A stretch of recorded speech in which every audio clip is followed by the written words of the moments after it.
5 पहर कर्म किया, 3 पहर सोए, एको घड़ी न हरि भजे तो मुक्ति कहाँ से होए। पता नहीं कैसे परखता है मेरा ईश्वर, परीक्षा भी कठिन लेता है और हारने भी नहीं देता। राधे राधे, जय श्री कृष्ण।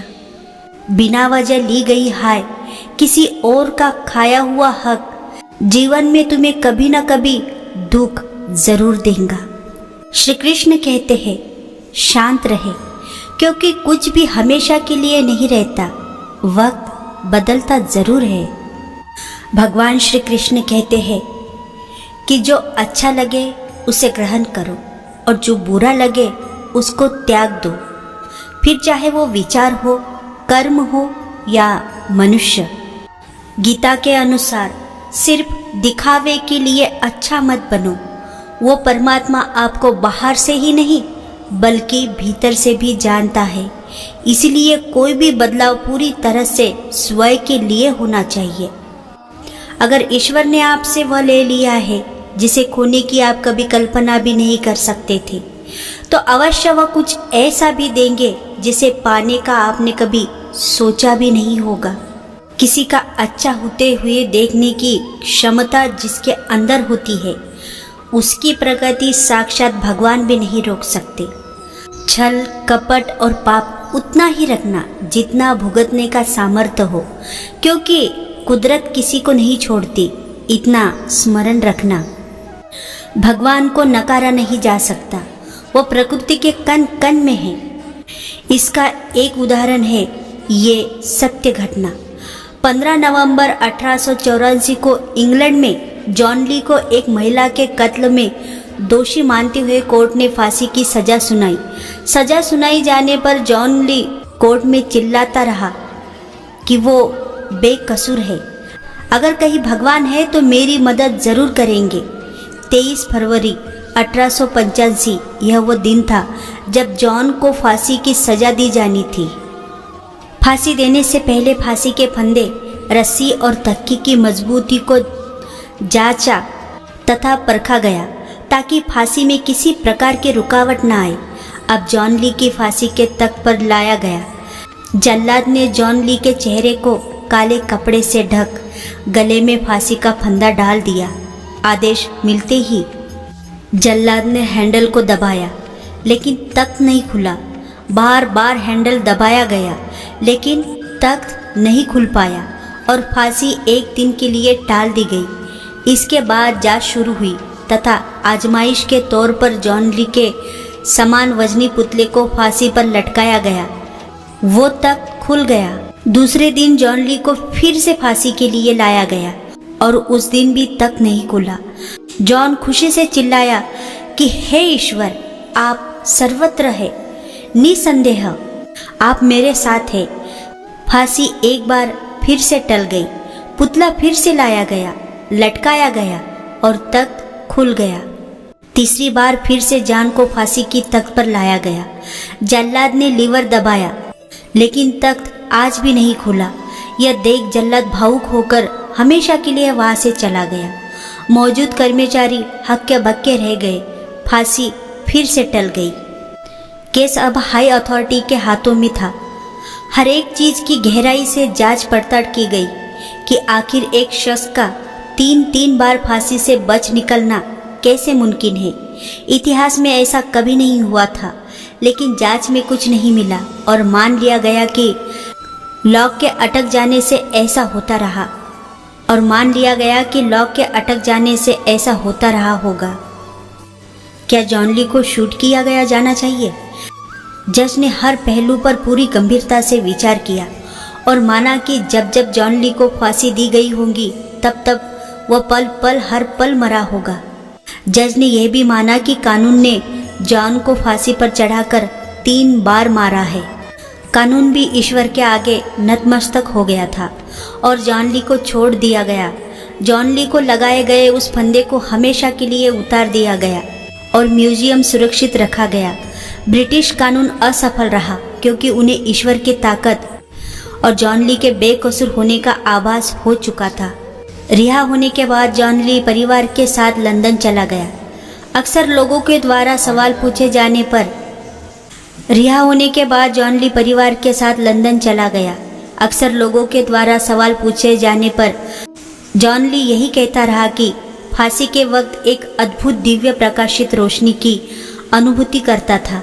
यह प्रकाश काला कपड़ा हटने के बाद ही अदृश्य होता था। इसके बाद जॉन ली समाज सेवा और चैरिटी से जुड़ता चला गया। 80 वर्ष की आयु में जॉन ली का निधन हुआ। जॉन ली के खिलाफ पुलिस को प्राप्त हुए वो सारे झूठे साक्ष्य जो जॉन ली को फांसी तक ले गए थे, उसके ही दोस्त जोडायन के षड्यंत्र का हिस्सा थे। यह जॉन ली के गांव वाले का कहना था।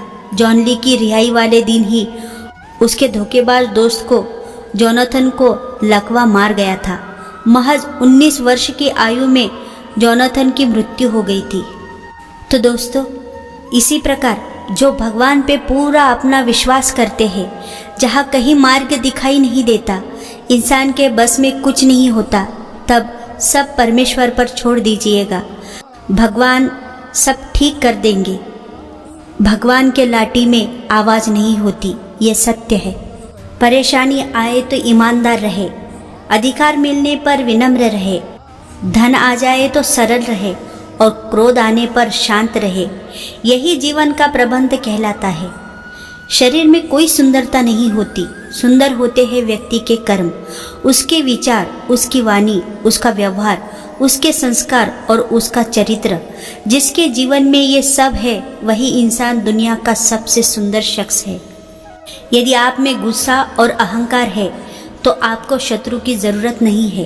अपने आप को नष्ट करने के लिए ये 2 गुण ही पर्याप्त है, छल, कपट और पाप। इतना ही रखना जितना भुगतने का सामर्थ्य हो, क्योंकि कुदरत किसी को नहीं छोड़ती। इतना स्मरण रखना, इंसान उन चीज़ों से कम बीमार होता है जो वह खाता है। ज़्यादा बीमार तो वह उन चीज़ों से होता रहता है जो उसे अंदर ही अंदर खा रही होती है। जीवन में सिर्फ ऐसे लोगों को चुनो जो आपकी मानसिक स्वास्थ्य के लिए अच्छे हो। अतीत में ध्यान केंद्रित मत कीजिए और ना ही भविष्य के लिए सपना देखिए, बल्कि अपने दिमाग को वर्तमान क्षण में केंद्रित कीजिए। यही खुश रहने का मार्ग है। जो मौन को समझ ले वही पूजनीय है, फिर चाहे वो माँ हो, पत्नी हो, प्रेमी हो या परमेश्वर। धन का अहंकार मत कीजिए। दुलीचंद नामक का एक करोड़पति सेठ रहते थे। उन्हें अपनी धन संपदा का बड़ा अहंकार था। यह दर्शाने के लिए कि मैं 20 करोड़ की संपत्ति का मालिक हूँ, उन्होंने अपने निवास पर 20 पत्रिकाएं लगा रखी थी। एक बार जब उन्हें पता चला कि शहर के एक सराय में गुरु नानक ठहरे हुए हैं, तो वे उससे मिलने गए। वहाँ उन्होंने गुरु नानक के चरणों में शीश नवाकर स्वर्ण मुद्राएं की एक पोतली उन्हें देते हुए कहा, आपकी और क्या सेवा करूं? नानक देव जान गए कि इस व्यक्ति को अपने धन का बड़ा ही अहंकार है। उन्होंने उसे एक सुई देते हुए कहा कि इसे अगले जन्म में वापस कर देना। दुलीचंद इसे गुरु का प्रसाद मानकर घर वापस लौट आए और सुई को उन्होंने पूजा गृह में एक ओर रख दिया। अकस्मात उनके ध्यान में आया कि गुरु नानक ने इस अगले जन्म में वापस करने को कहा है, मगर यह भला कैसे संभव है? मरते वक्त क्या सुई साथ ले जा सकती है? वे गुरु से पुनः मिलने तुरंत सराय में गए और उनसे कहा, अभी थोड़ी देर पहले आपसे इस सुई को पुनः अगले जन्म में वापस करने को कहा था, मगर यह कैसे संभव है? मरते वक्त तो मनुष्य खाली हाथ जाता है। गुरुदेव ने कहा, दुलीचंद, जब मरते वक्त तू सुई को भी नहीं ले जा सकता, तब इतनी सारी संपत्ति कैसे ले जा सकेगा? ये शब्द सुनते ही दुलीचंद ने अंतर्चक्षु खुल गए। वे घर लौट आए, अपनी सारी संपत्ति गरीबों एवं जरूरतमंद में बांट दी और गुरुदेव के शिष्य बन गए। भगवान मिलते सहज है। मेरे एक मित्र ने पूछा कि आपने एक दिन ये कैसे कह दिया कि नौकरी मिलनी कठिन है और भगवान मिलने सहज है? भाई, बात तो वास्तव में ही ऐसी ही है। नौकरी मिलने में तुम्हारे पूर्व के कर्म की आवश्यकता है। अगर नौकरी मिलने वाला तुम्हारा प्रारब्ध नहीं है तो 1000 चेष्टा करोगे तो भी नौकरी नहीं मिलेगी। धन के लिए कौन इच्छा नहीं करता है? क्या सभी धनी होते हैं? सत्ता के लिए आजकल खून खराबा होता है तो क्या सबको सत्ता मिलती है? इसीलिए संसार के जितने भोग्य पदार्थ है उनको प्राप्त करने के लिए कर्म की अपेक्षा है। वे इच्छा से नहीं मिलते परंतु भगवान इच्छा से मिलते हैं। सीधी सरल बात है कि धन के लिए आप अनन्य इच्छाएं करिए, रोइए, परंतु अगर प्रारब्ध नहीं है तो आपको धन नहीं मिलेगा। लेकिन भगवान तो प्रारब्ध का फल नहीं है। भगवान तो आपकी अपनी वस्तु है। भगवान आपके अपने हैं। भगवान से आपका अपना सौहार्द का संबंध है जो कभी टूट नहीं सकता। भगवान पर आपका अधिकार है। भगवान को आप जब चाहे देख सकते हैं, मिल सकते हैं, प्राप्त कर सकते हैं, बशर्ते आपकी चाह देखनी, मिलनी और उनके साथ संबंध जोड़ने की हो। भगवान केवल चाह से मिलते हैं, इसलिए भगवान का मिलना सहज है। यदि 50 वर्ष में भी भगवान न मिले तो क्षमा कीजिए। मानिए कि भगवान को प्राप्त करने की हमारी इच्छा ही नहीं हुई।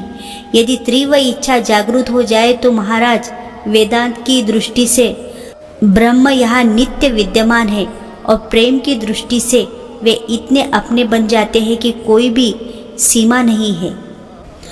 ज़रूरी नहीं अच्छी बातें करने वाला हर इंसान अच्छा हो। आजकल साजिश रचने वाले भी बहुत मीठा बोला करते हैं। अंतिम यात्रा था, मैं नींद में और मुझे सजाया जा रहा था। बड़े प्यार से मुझे नहलाया जा रहा था। न जाने था वो कौन सा अजब खेल मेरे घर में बच्चों की तरह मुझे कंधे पर उठाया जा रहा था पास मेरे हर सपना उस वक्त। फिर भी मैं हर किसी के मन से भुलाया जा रहा था जो कभी देखते भी ना थे मोहब्बत के निगाहों से। उनके दिल से भी प्यार मुझ पर लुटाया जा रहा था। इसी दुनिया में कोई किसी का हमदर्द नहीं होता। लाश को शमशान में रखकर अपने ही लोग पूछते हैं और कितना वक्त है। और यही सत्य है। सही कर्म वह नहीं है जिसके परिणाम हमेशा सही हो। सही कर्म वह है जिसके उद्देश्य कभी गलत ना हो। अकेले रहना तुम्हें यह भी सिखाता है कि वास्तव में तुम्हारे पास खुद के अलावा और कुछ भी नहीं है। दूसरों की जिंदगी में अपनी जगह ढूंढ लेना बंद कर दो। विश्वास रखो, आप हमेशा खुश रहेंगे। घटिया लोगों की सबसे बड़ी पहचान यही होती है। आप उन्हें इतनी ज़्यादा इज्जत दोगे, वह आपको उतना ही ज़्यादा तकलीफ देंगे। परखो तो अपना नहीं, समझो तो कोई पराया नहीं। यह वह दौर है जहाँ मासूमियत को बेवकूफ़ी कहा जाता है। सच्चे इंसान को झूठे इंसान से अक्सर ज़्यादा सफाई देनी पड़ती है। सच को तमीज़ ही नहीं बात करने की। झूठ को देखो कितना मीठा बोलता है। श्री कृष्ण कहते हैं, जिसने सीख लिया है कि कब कहा और कैसे बोलना है, उसको ज़िंदगी में सफल होने से कोई नहीं रोक सकता। इंसान समझ नहीं पाता कि जिन चीज़ों के पीछे वह भाग रहा है वह हमेशा के लिए नहीं रहने वाले। अगर कोई चीज़ शाश्वत है तो वह है आत्मा। ज़रूरी नहीं अच्छी बातें करने वाला हर इंसान अच्छा हो। आजकल साजिश रचने वाले भी बहुत मीठा बोला करते हैं। इसलिए जीवन में किसी को रुलाकर हवन भी कराओगे तो कोई फायदा नहीं। और अगर रोज़ किसी एक आदमी को भी हंसा दिया तो आपको अगरबत्ती भी जलाने की कोई ज़रूरत नहीं। ईश्वर बड़ा या कैमरा, आजकल लिखा होता है आप कैमरे की नज़र में है। यह पढ़ते ही व्यक्ति होशियार हो जाता है और गलत काम करने से परहेज करता है, जबकि ये इंसान द्वारा बनाया गया एक उपकरण मात्र है। हम भूल जाते हैं कि हम हर समय ईश्वर की नज़र में हैं और वहाँ की नज़र न खराब होती है, ना ही बंद होती है, ना किसी के नियंत्रण में होती है।